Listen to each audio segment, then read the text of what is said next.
Good evening dear students. എല്ലാവരും സുഖമായിരിക്കുന്നു വിശ്വസിക്കുന്നു. ഇന്ന് നമ്മൾ പഠിക്കാൻ പോകുന്ന 29ാമത്തെ, ഏകദേശം നമ്മുടെ പാഠങ്ങളെല്ലാം തീരാറായിരിക്കുന്നതാണ്. ഇന്ന് നമ്മൾ പഠിക്കാൻ പോകുന്ന 29ാമത്തെ പാഠമാണ് റൈറ്റിംഗ് ഇമെയിൽസ്. എന്താണ് ഇമെയിൽസ്? എല്ലാവർക്കും അറിയാവുന്ന കാര്യമാണ്. എല്ലാവരും അവരുടെ ദൈനംദിന ജീവിതത്തിൽ ഉപയോഗിക്കുന്നതാണ് ഇമെയിലുകൾ എന്ന് പറഞ്ഞാൽ. ഇമെയിൽ എന്ന് പറഞ്ഞാൽ എന്താണ്?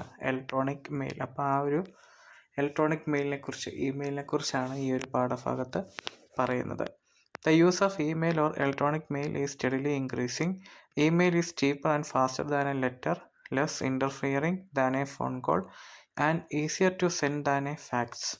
While using email, difference in location and time zone do not remain an obstacle.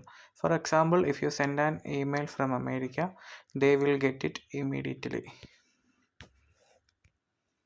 നമുക്കറിയാം, നമുക്കിന്ന് കമ്മ്യൂണിക്കേഷൻ നടത്താൻ ഇഷ്ടംപോലെ കാര്യങ്ങളുണ്ട്. അല്ലെങ്കിൽ ടെക്നോളജി ഏറ്റവും നല്ല രീതിയിൽ വളർന്നിരിക്കുന്ന അല്ലെങ്കിൽ ഇമ്പ്രൂവ് ആയിട്ടിരിക്കുന്ന ഒരു കാലഘട്ടത്തിൽ ജീവിക്കുന്നവരാണ് നമ്മൾ.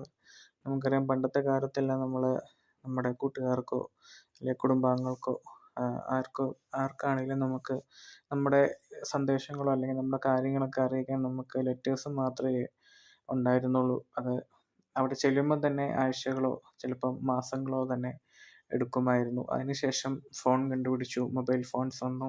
അതിനുശേഷം ഇൻ്റർനെറ്റിൻ്റെ ഉപയോഗത്തോടുകൂടി നമ്മൾ ഇമെയിൽ എന്ന് പറയുന്ന ഒരു കാര്യം കൂടി, അല്ലെങ്കിൽ ഇലക്ട്രോണിക് മെയിൽ എന്ന ഒരു കാര്യം നമ്മൾ കണ്ടുപിടിച്ചു. കാരണം വിത്തിൻ സെക്കൻഡ്സ് നമുക്ക് ലെറ്റേഴ്സ്, അതിപ്പം ഒഫീഷ്യൽ ആയിക്കോട്ടെ അല്ലെങ്കിൽ അൺഒഫീഷ്യൽ, ഫ്രണ്ട്ലി, ഏത് ലെറ്റേഴ്സ് ആയിക്കോട്ടെ, നമുക്ക് വിത്തിൻ സെക്കൻഡ്സ് നമുക്കിപ്പോൾ ഇമെയിലുകൾ അയക്കാൻ സാധിക്കും. ഇപ്പം പല IT കമ്പനികളാണെങ്കിൽ പോലും ജോബ് ലെറ്റേഴ്സ് പോലും, അല്ലെങ്കിൽ ജോലിയുടെ കാര്യത്തിനായിട്ടുള്ള അപേക്ഷകളോ അല്ലെങ്കിൽ ജോലി കിട്ടിയതിന് അറിയിക്കുന്ന ലെറ്റേഴ്സ് പോലും നമ്മളിപ്പം ഇമെയിൽ വഴികളൊക്കെയാണ് അയക്കുന്നത്. കാരണം അത്രമാത്രം സെക്യൂറാണ്, അതോടൊപ്പം തന്നെ ഫാസ്റ്റാണ്. വിത്തിൻ സെക്കൻഡ്സ് നമുക്ക് അത് കിട്ടും.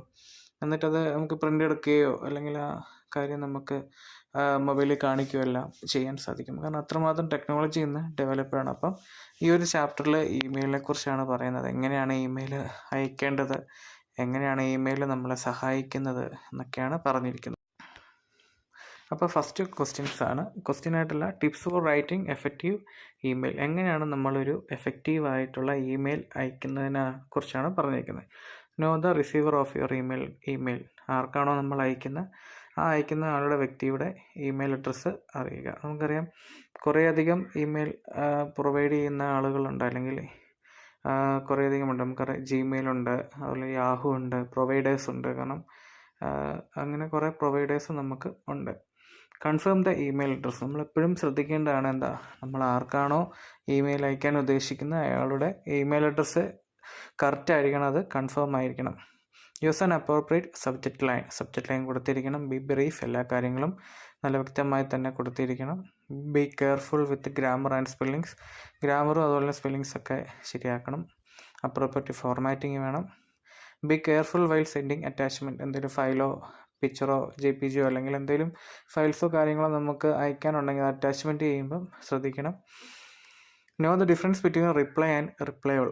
അതായത് റിപ്ലൈ ആൻഡ് റിപ്ലൈ ഓൾ എന്ന് പറയുന്ന അതിൻ്റെ തമ്മിലുള്ള വ്യത്യാസം. റിപ്ലൈ എന്ന് പറയുമ്പോൾ ഒരാൾക്കും, റിപ്ലൈ ഓൾ എന്ന് പറയുമ്പോൾ നമ്മൾ അയച്ചിരിക്കുന്ന എല്ലാവർക്കും പോകും. അപ്പോൾ അത് നോക്കണം. അപ്പം ഇത്രയും കാര്യങ്ങളാണ് എങ്ങനെയാണ് നമ്മൾ ഇമെയിൽ അയക്കുന്നതിനെക്കുറിച്ച് പറഞ്ഞിരിക്കുന്നത്. പിന്നെ കുറച്ച് ഇമെയിലുമായിട്ട് ബന്ധപ്പെട്ട കുറച്ച് അബ്രിവേഷൻസിനെ കുറിച്ചാണ് പറഞ്ഞിരിക്കുന്നത്, അല്ലെങ്കിൽ ഫുൾ ഫോം അതിനെക്കുറിച്ചാണ് പറഞ്ഞിരിക്കുന്നത്.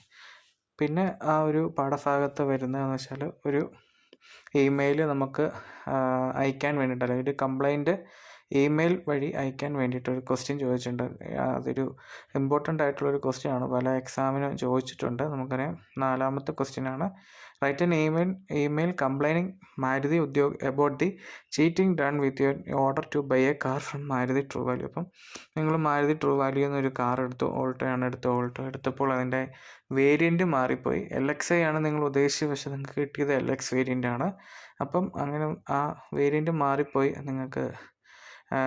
നിങ്ങൾ ചീറ്റ് ചെയ്തു എന്നും പറഞ്ഞ് നിങ്ങൾ മാനേജർക്കൊരു ഇമെയിൽ അയക്കണം. അപ്പം ആ ഒരു ഇമെയിൽ അവിടെ കൊടുത്തിട്ടുണ്ട്, അത് നിങ്ങൾ ഒന്ന് പഠിച്ചു വെക്കണം. കാരണം ആ രീതിയിൽ ചിലപ്പം ചോദിക്കാൻ സാധ്യതയുണ്ട്. അപ്പം അത്രയും കാര്യങ്ങളാണ് ഈ ഒരു ചാപ്റ്ററിൻ്റെ അകത്തും പറഞ്ഞിരിക്കുന്നത്. ചെറിയൊരു ചാപ്റ്ററാണ്. അത്യാവശ്യം എല്ലാവരും ഇമെയിലൊക്കെ അയക്കുന്നവരാണ്. അപ്പം അത് വെച്ച് കാര്യങ്ങളെല്ലാം നിങ്ങളൊന്ന് ചെയ്ത് നോക്കുക. നിങ്ങളുടെ കൂട്ടുകാരനോ കൂട്ടുകാരിക്കോ ഒരു ഇമെയിൽ അയച്ച് ശ്രമിച്ചു നോക്കുക. അപ്പോൾ നിങ്ങൾക്ക് ഏകദേശമൊക്കെ കാര്യങ്ങൾ പിടികിട്ടും. എല്ലാവർക്കും മനസ്സിലായെന്ന് വിചാരിക്കുന്നു. എന്തെങ്കിലും ഡൗട്ട് ഉണ്ടെങ്കിൽ ചോദിക്കാം. അപ്പം എല്ലാവരും നന്നായിട്ട് പഠിക്കുക. Thank you.